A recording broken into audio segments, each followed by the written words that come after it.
আসসালামু আলাইকুম ওয়া রাহমাতুল্লাহ।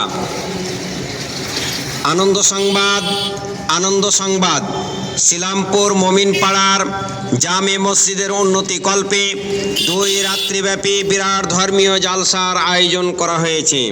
জালসার তারিখ 27 ও 28 জানুয়ারি, রোজ মঙ্গলবার ও বুধবার। জালসার স্থান শিলামপুর মমিনপাড়া চুড়ি মোড়। প্রথম রাত্রির প্রধান বক্তা হিসেবে উপস্থিত থাকছেন জনাব মাওলানা মোহাম্মদ ইয়াকুব জামি সাহেব, কর্ণাটক। দ্বিতীয় বক্তা হিসেবে উপস্থিত থাকছেন জনাব মাওলানা হুমায়ুন কবির সালাফি সাহেব, ঠাকুরগঞ্জ, বিহার। তৃতীয় বক্তা হিসেবে উপস্থিত থাকছেন জনাব মাওলানা মোশাররফ হোসেন ইসলাহি সাহেব, রতুয়া, মালদা।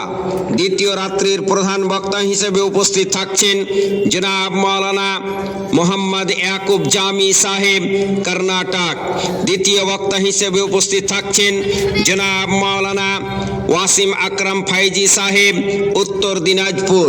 তৃতীয় বক্তা হিসেবে উপস্থিত থাকছেন জনাব মাওলানা আজিজুর রহমান মোহাম্মদি সাহেব, তৌফিক, কালিয়াচক, মালদা।